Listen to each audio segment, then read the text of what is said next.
for the audio, or you can even watch back. Giving players all the props, or put them on blast. We don't give no hot takes, only talk facts. We're giving all our devotion, riding high on this wave of emotion.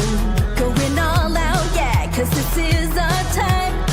No, ain't no stopping us till we reach the finish line. All in, we came here to win. We're gonna give everything. S-I-C-K on the run. S-I-C-K, sick.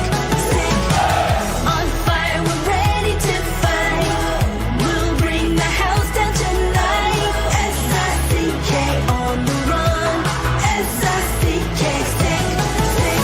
Play it on the car ride, play it when you lounge.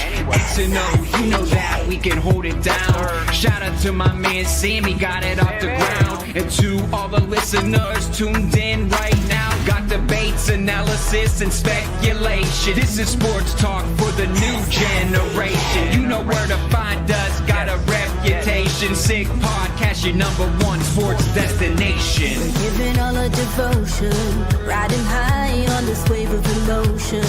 Going all out, yeah, cause this is our time. No, ain't no stopping us till we reach the finish line. All in, we came here to win. We're gonna give everything. S-I-C-K on the run. S-I-C-K, sick. On fire, we're ready to fight. We'll bring the house down tonight. S-I-C-K on the run. S-I-C-K, sick. S-I-C-K is the sickest podcast. Tune in for the audio, or you can even watch back. Giving players all the props, or put them on blast. We don't give no hot takes, only talk back. S-I-C-K, S-I-C-K, S-I-C-K, S-I-C-K, S-I-C-K, S-I-C-K, S-I-C-K. All in, we came here to win. We're gonna give everything. S-I-C-K on the run. S-I-C-K, sick. S-I-C-K, it's the sickest podcast. Tune in for the audio, or you can even watch back. Giving players all the props, or put them on blast. We don't give no hot takes, only talk facts. We're giving all our devotion, riding high on this wave of emotion. Going all out, yeah, cause this is our time. No, ain't no stopping us till we reach the finish line. All in, we came here to win. We're gonna give everything. S-I-C-K on the run. S-I-C-K, sick. On fire, we're ready to fight. We'll bring the house down tonight. S-I-C-K on the run. S-I-C-K, sick. Play it on the car ride, play it when you lounge.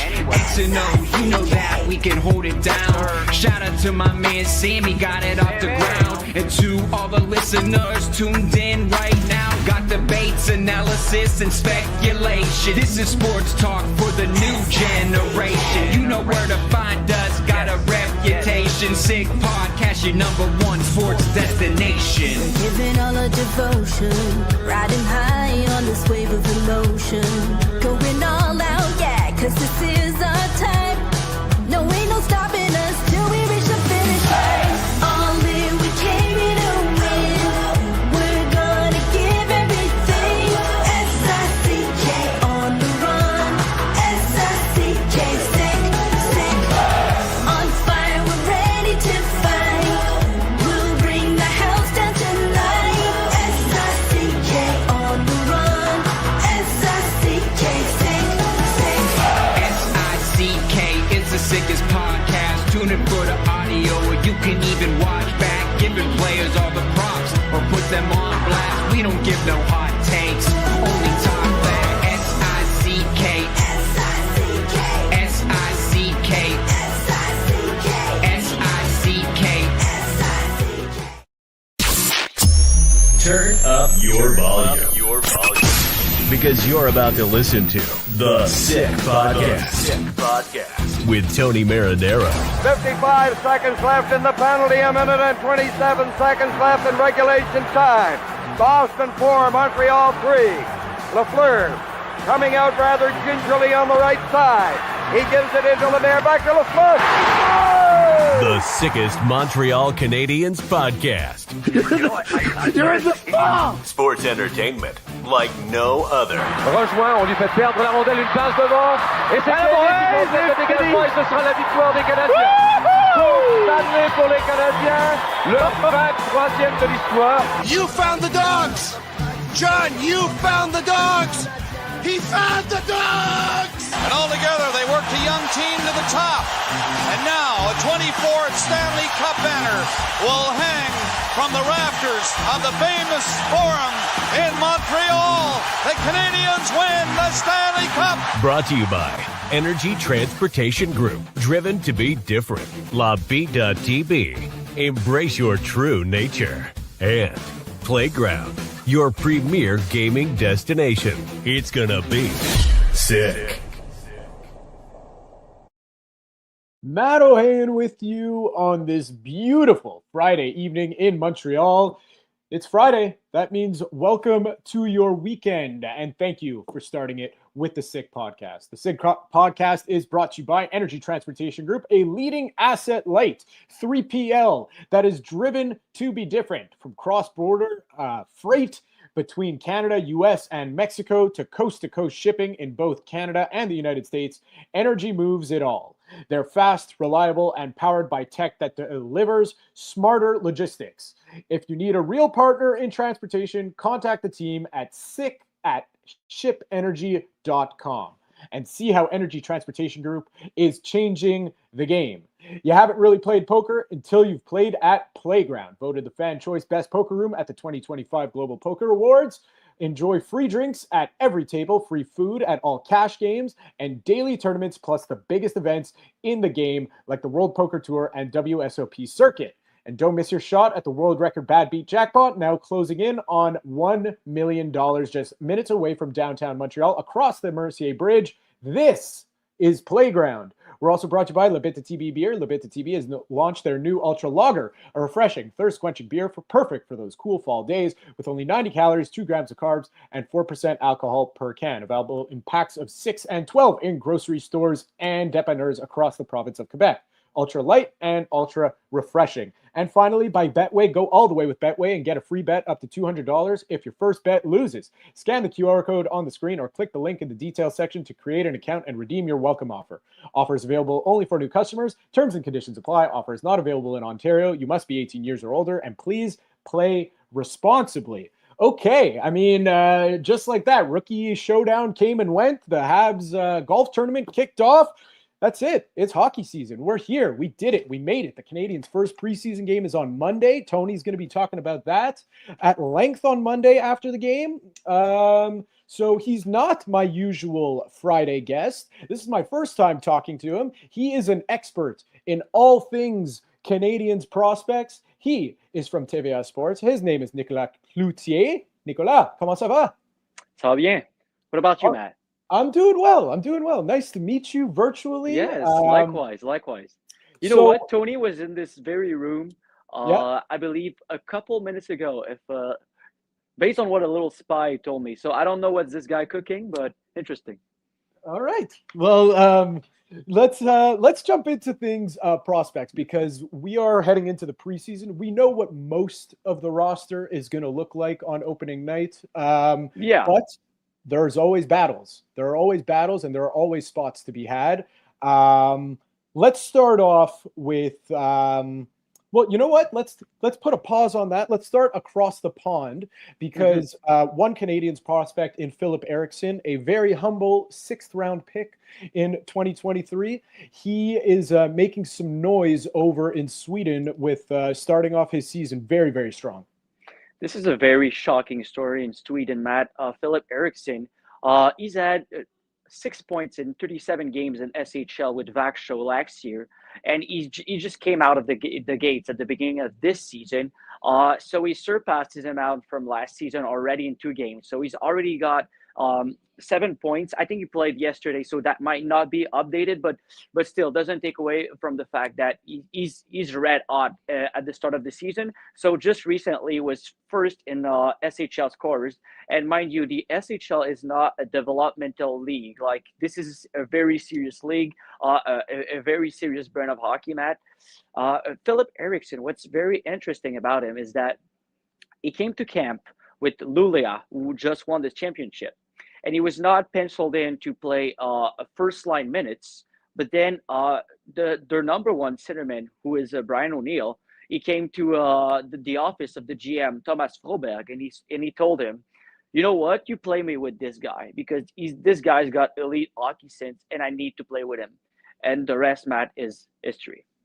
I mean, it's pretty amazing. I looked down the list of past few drafts, especially the ones that Kent Hughes and Jeff Gorton have been in charge of, and it just seems to me like every summer there's a late round guy that there is some story out of, that whether he's playing in Russia, whether he's playing in Sweden, in the US college, there's always someone, and this year it seems to be no different. How so many intriguing projects. You're right about that. How rare is it for a 20-year-old who, hasn't historically dominated in this league offensively to just... Oh, very rare. It's very rare. And you know what? This is a small sample size, but what makes Erikson interesting is that, well, you could look at his stats in Vaxshow last year, but you kind of throw him in the trash because they were not using him on the power play very much, and he had very limited minutes, so he didn't have an offensive role.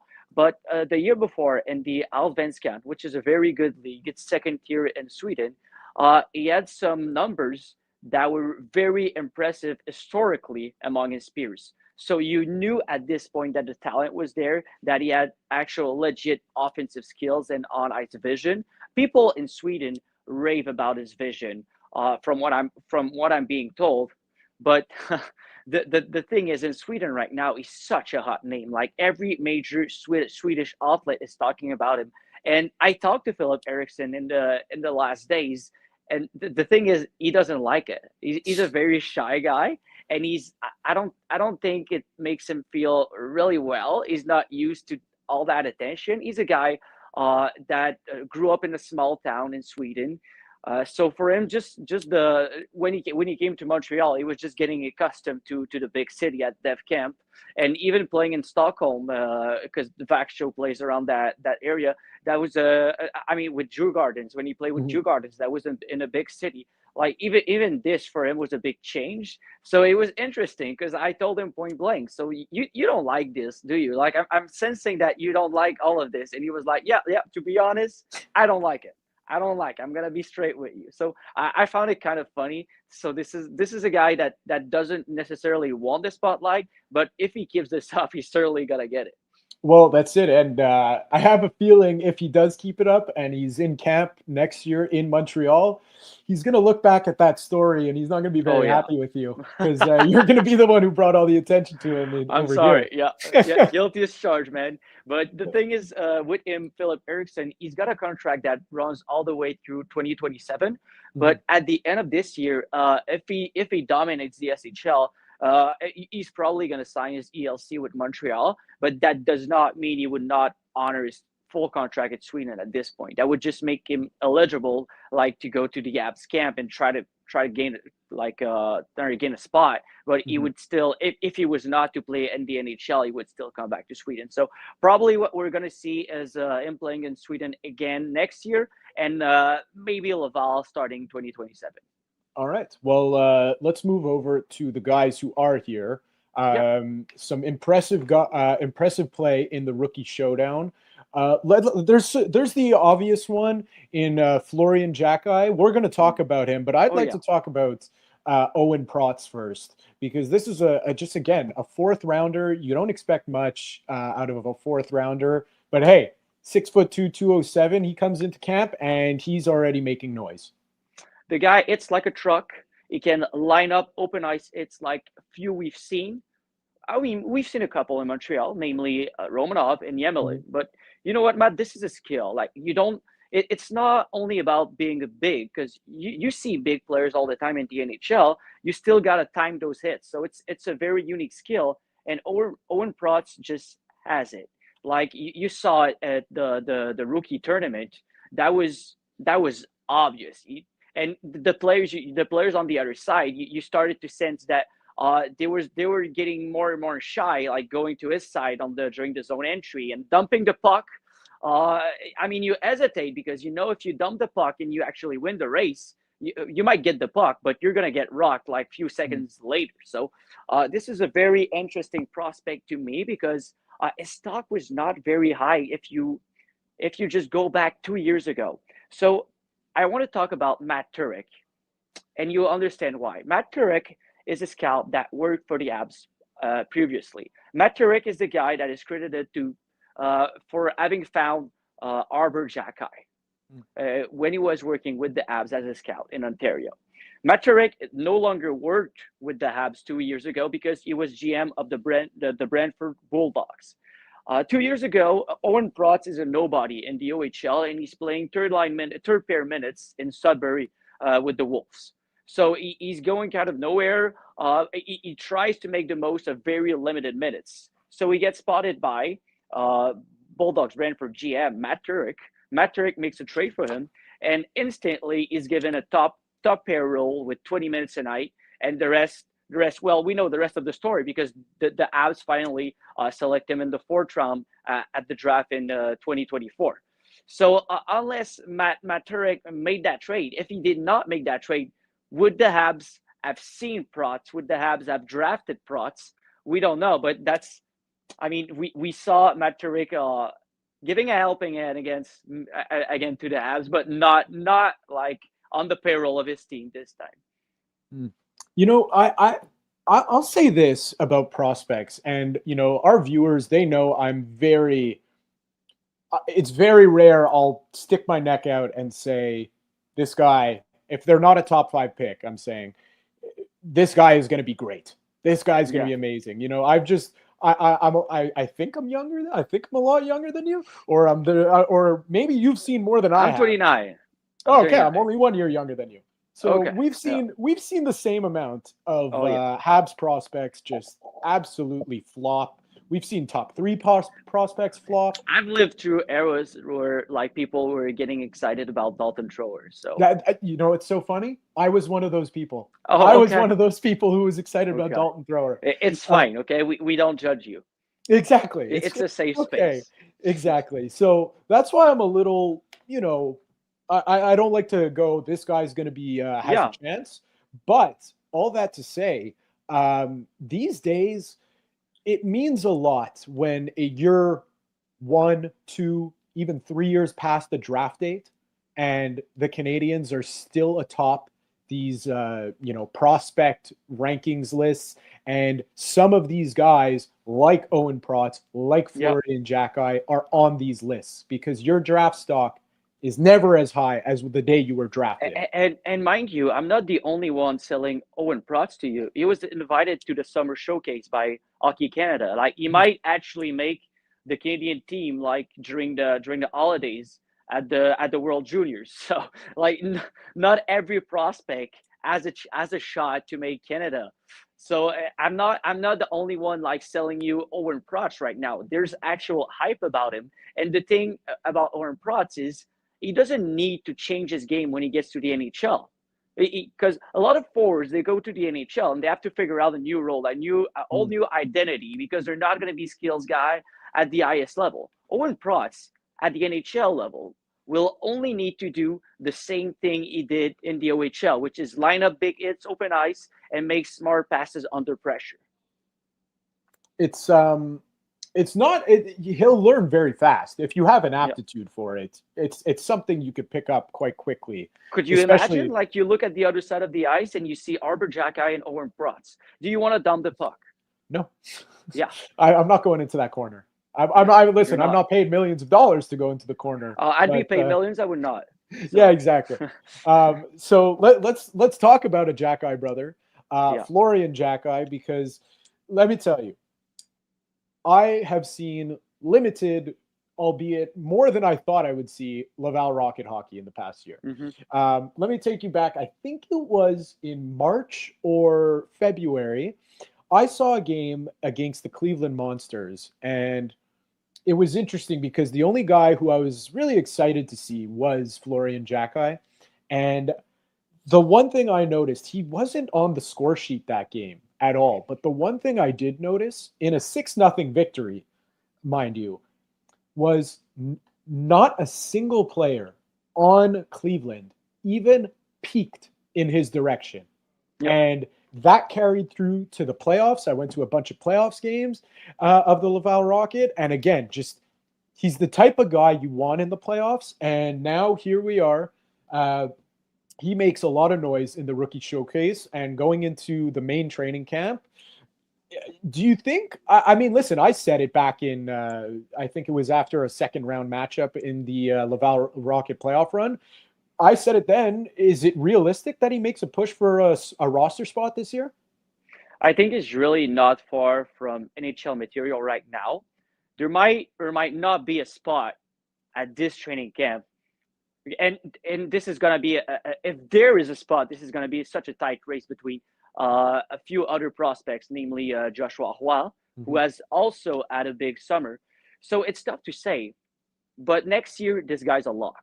This guy's a lock. Wow. You can take it to the bank. He's making the team next year. So, Matt, you're alluding to that intimidating presence you saw in the AHL, right? Yeah. So at this point, Florian was still very lanky. It was what, like maybe 205 at 6'4" is fairly lanky at the NHL level. So he's a late bloomer, and during the summer he added 15 pounds easily. He's now playing at 220. So I'm looking forward to see him like ragdoll people. Yeah. Like this is gonna be Florian Xhekaj on steroids right now. So this is gonna be like what you saw last year, which was already pretty intimidating. I think like he racked up 20 goals in like 170 penalty minutes. Like who does that? This is a clear unicorn. So the unicorn is getting even more of a unicorn, and this guy has skills too. So this is a scary combination, and I don't want to be the one that puts a cap on its potential. I don't want to limit him to a fourth line role. I think he can have like an impact like that's similar to Adam Lowry, but even nastier.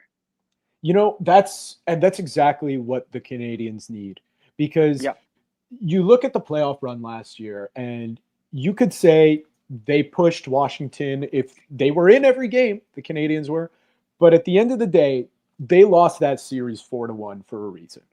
They were just overmatched. And that was the one thing everyone was saying was that they need size. They weren't saying they need skill. The Canadiens got tons of skill, but more than size. It's fine. You had Arbor, but you needed size on the forecheck as well. Well, that's when you were putting pucks in deep. Well, that's it, because you have size in Arbor Xhekaj. You had size in Yoel Armia, and hell, you even had size in Patrick Laine. But these guys play like gentle giants. They play like gentle giants sometimes. And you need nastiness. You need guys who, I don't care if you're, it's what they say about Mason McTavish. He's only 6'2" or 6'1", but he plays big and he takes up space. And that you need players in the playoffs, especially that take up space, because we saw that the Canadiens didn't have any of that. So it's good to see that Florian Xhekaj is turning out to what the Canadiens hoped they could be. His agent texted me not long ago, and he told me, these, like, not only him but Florian and Arbor, they were in and out of Montreal and Hamilton all summer, and they really pushed each other so hard. And you saw Arbor as well. Arbor is having a great camp so far, I'm being told. Yeah, he is. That's one thing I see, every day around they hit the ice every day around 10 a.m. At about 10:30, every reporter is saying, wow, Arbor Xhekaj is flying out there. He's flying. He's a player, you know what? He's a guy who has a lot to prove also, I think. Oh, yeah. Because everyone's talking about that battle for the 6th spot, but everyone was clamoring for him to come into the lineup at the end of the year last year in the playoffs, and they weren't getting it. And, players like to say that they tune out the media, they tune out the social media. They don't. They hear it. They hear the noise. They know what's going on. So absolutely. He's got a lot to prove. Oh yeah, absolutely. Like there's gonna be a race between Xhekaj and Struble for that sixth defenseman spot, and whoever loses that race will be the extra D-man on the roster. And you know what? This is one of the most predictable training camp we've seen because of the waiver situation. So Struble and Xhekaj, they're both eligible to waivers at this camp, which makes it really hard for a guy like, say, Adam Enstrom to make a case for himself. So what would be really interesting to me is if Engstrom like is way better than those two guys at camp. Because then what do? You're no like they're Kent Hughes how he operates. He will never lose an asset for nothing. So he's never gonna put Xhekaj on waivers. He's never gonna put Struble on waivers. And RJ.org, they had this interesting report during the summer that Jaden Struble had been mentioned a few times during trade talks. So that's smart to me because you need to know the value of your asset if you're gonna have to make some decisions later down the road. Not only at this camp, but it's going to be flooded also next year at the blue line when Reinbacher will have that extra experience as well. So I'm very, very curious what will happen if Adam Engstrom takes a very big step at this camp because this would be a very interesting decision. I still think they would send him back to Laval and wait for injuries for them to call him up. But yeah, I don't know. Like, can he force a trade if he's so good out of camp? That's an intriguing thing to monitor, in my opinion. Well, I agree with you because I don't see why not. I mean, this team has been promoting internal competition since the arrival of Kent Hughes and Jeff Gordon and Martin St. Louis. And they reward players that show them that they belong. That's just what it is. I can't think of a single case where a player has shined and they said, you got to wait your turn, buddy. They've never done that. So I hope that happens because, one, it's just great for, Canadiens development. One, but two, you want to see these guys that the Canadiens brass, frankly, is sticking their necks out by drafting them and succeeding. You want to see these hits. And Adam Engstrom, that guy's got offensive talent coming out of every end of his body. Just that four-way mobility as well. Skating is so smooth. It's smooth and just he's got hands. I mean, this guy in the game this same game against Cleveland that I referenced before, I think it was 2-0 at this point. Just gets the puck at center ice, hits a toe drag on someone, and just snipes a top corner on the goalie. And I'm going, what the hell? I thought, is that guy a winger? And then I check. I'm like, oh, that was Adam Engstrom, and he is a defenseman. Now, the only thing you need to know is if he's able to handle like the very physical guys in the NHL. But you know what? Like last year, during a very physical series against Charlotte in the NHL, the best Rocket defenseman was not Logan Bayou. It was Adam Engstrom. So it's certainly encouraging in that regard. So let's talk about another Laval Rocket defenseman. You referenced him. His name is David Reinbacher. How can we not talk about David Reinbacher? Yeah, we have.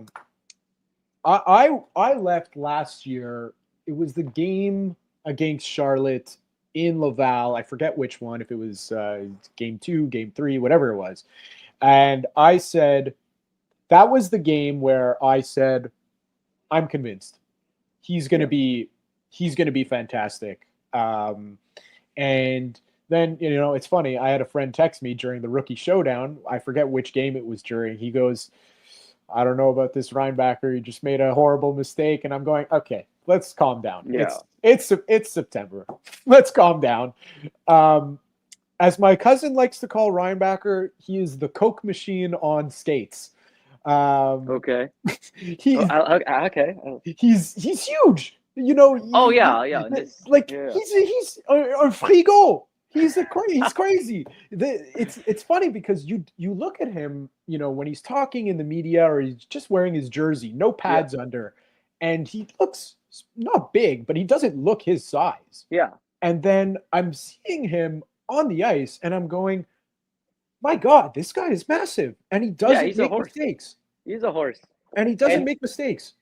And Matt, you're talking to the president of David Reinbacher's fan club, like pretty much, because from the moment he was drafted, and even during his draft year, I was a big fan, and I was a big believer in David Reinbacher. Well, El, you ask me, would you still take Reinbacher over Mishkov? Yeah, I would. Like, sue me. I take him 1,000 times over Mishkov. So, David Reinbacher, actually, I remember at the time when I was reporting Habs' interest in David Reinbacher, I got a ton of hate mail. Like, fans were not happy about it. Like, they wanted the Russian guy. But what they don't understand is how much value a right shot D-man like David Reinbacher has. Like, it's gold in the NHL. If David Reinbacher is on the market right now, like 31 teams are calling you like on the spot.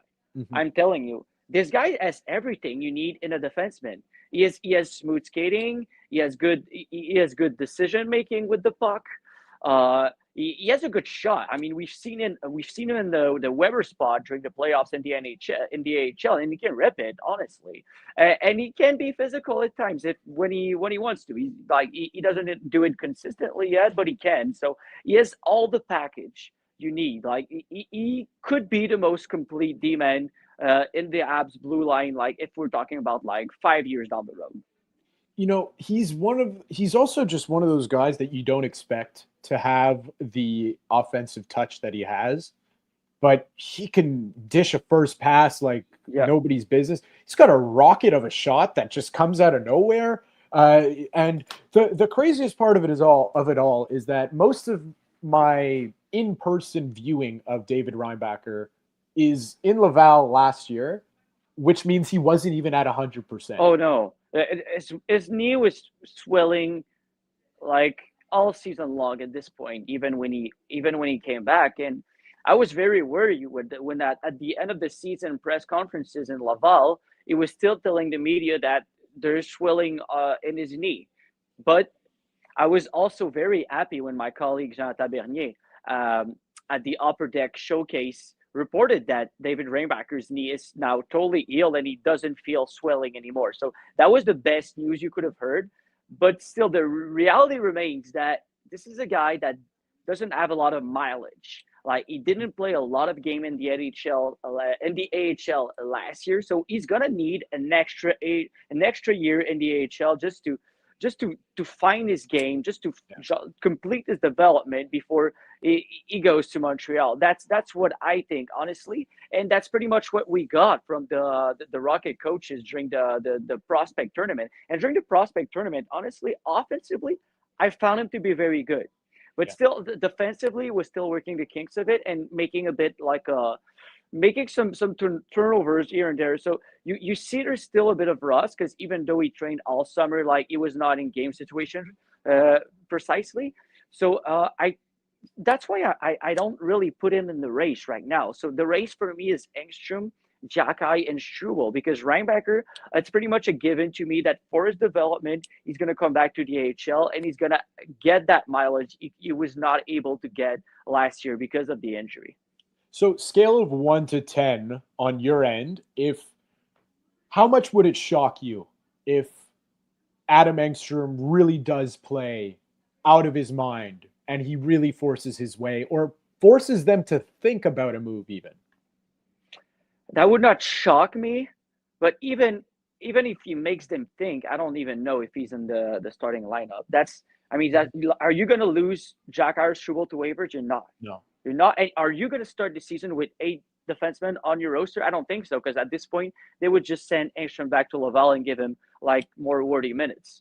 So, I mean, right now, status quo, I don't see the opening. Like, there's an opening maybe at forward, but the same cannot be said at the blue line right now because of the waiver situation. And they're not gonna lose an asset for nothing. If you think they're gonna do that, you don't understand how Kent Hughes operates. So this is why it's so interesting to me. You mentioned before that, like, every time there's a prospect that knocks at the door at training camp, they actually make room for him. And you're right. And I think that the last time we saw a prospect really knock at the door and shine at training camp and not earn a spot, it was a bit of a different situation, because it was Mathias Norlinder. And at this point, he was not he didn't have really good season in the AHL and the Habs organization.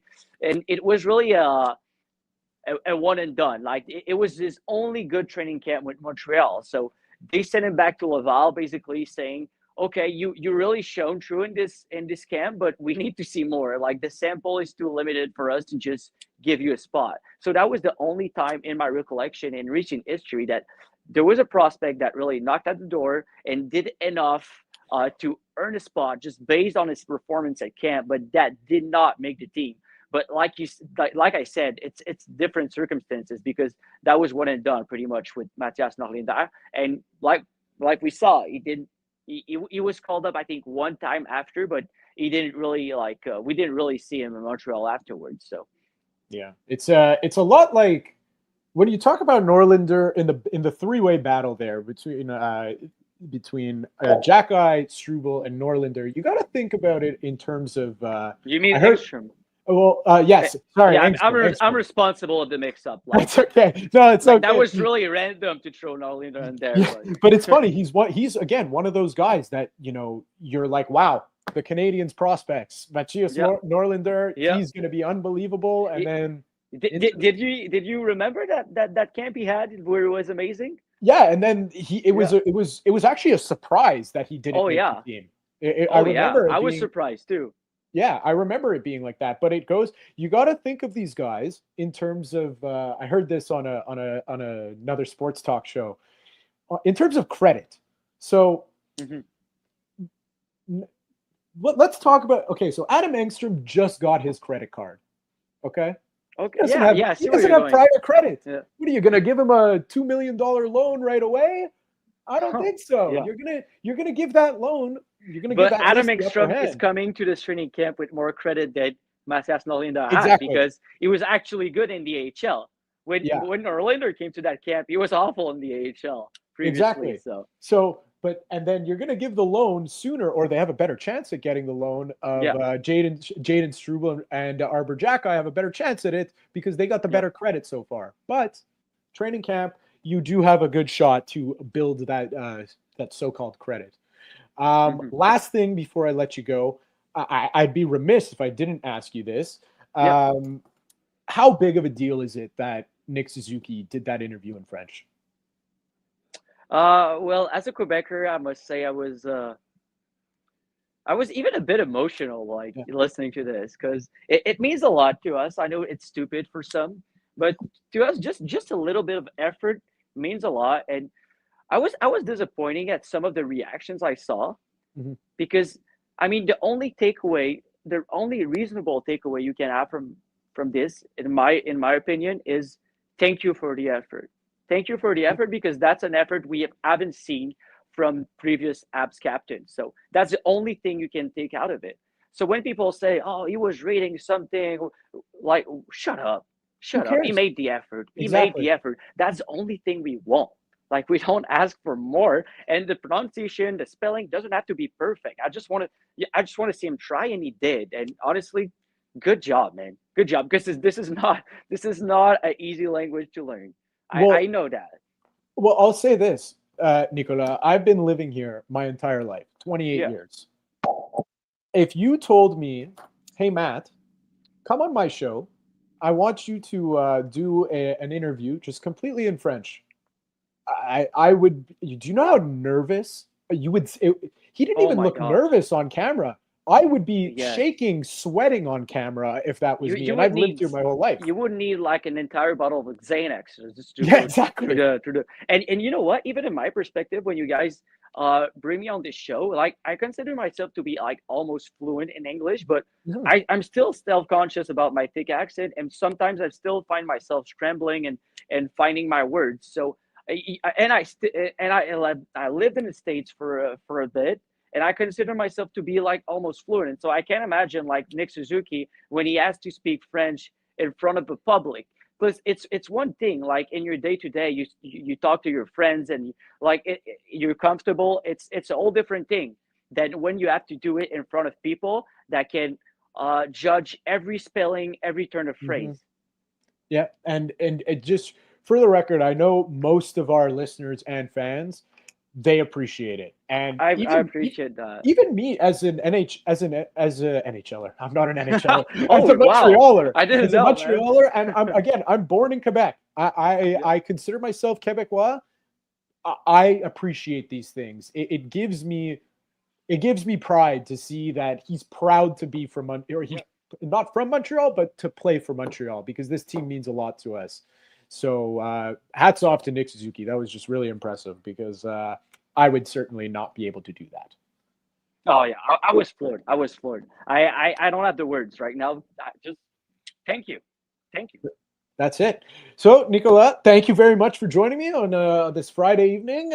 Enjoy your weekend, and we shall hopefully speak soon. Of course. All the best, Matt. That's Nicolas Cloutier of TVA Sport. I'm Matt Ohayon. Hey, a couple notes before I let you go. Habs, first preseason game is on Monday. So, guys, we made it. You no longer have to hear me talk about football analogies and whatnot, because we've made it to the season. It's here. Second note, good luck to everybody running the Beneva Marathon and half marathon and the 10K and the 5K and the mile and the kilometer this weekend. Your training and dedication pays off this weekend, so good luck to everyone there. And to all my Jewish listeners and viewers, happy Rosh Hashanah, happy New Year. We'll catch you next time. And that's a wrap. Hope you don't miss us too much until next time.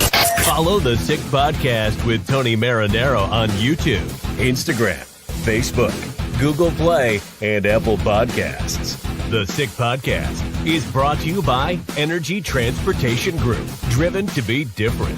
LaBeat.tb, embrace your true nature. And Playground, your premier gaming destination.